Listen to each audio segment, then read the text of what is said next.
Hi, everybody. My name is Madison Brown, and I will be giving an informative speech about the famous American jazz musician and entertainer, Valaida Snow.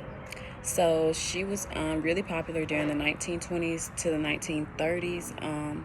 She is known as the Queen of Trumpet and Little Louis. Queen of the Trumpet came from W.C. Handy. He's also known as the father of blues. And Little Louis also came from Louis Armstrong, who had acknowledged her talent himself. And they were really popular jazz, kind of R&B artists back in 1920s and 30s. So that was a really big thing, really big accomplishment for her. She was born in 1904 in Chattanooga, Tennessee. She has 3 younger siblings. Her mother was a music teacher at Howard University, and she taught children how to sing and play instruments. So by age 15, Valaida Snow accomplished being a singer, dancer, and a multi-instrumentalist. She could play the cello, the bass, saxophone. She was just really, committed to her work. And she was very dedicated to learning and always, had an open eye for accomplishing things and stuff like that. Excuse me. She performed in places like Europe and China from 1926 to 1929. She also performed on U.S. Broadway shows in the early 30s, which is how she really got her name out there, how people really recognized who she was and, what she did for a living. She was really popular.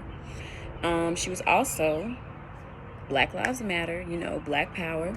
She was one of the first female or Black female artists to sing traditional Broadway songs and make them sound like jazz. So she would get a song or hear a song and then construct it to her liking.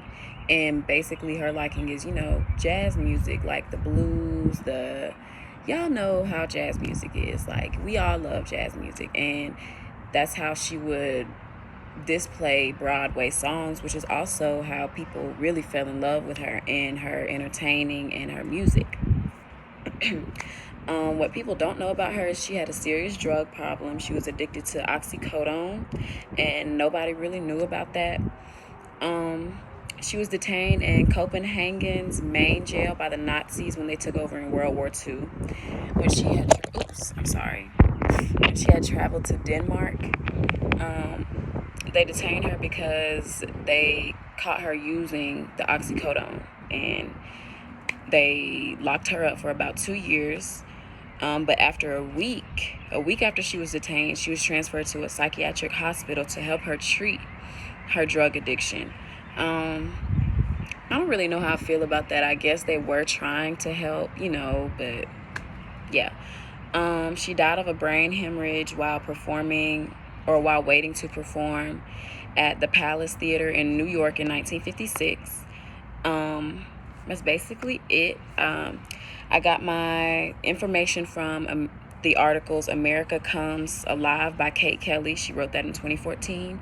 And also the New York Times article written by Giovanni Russanello in 2011.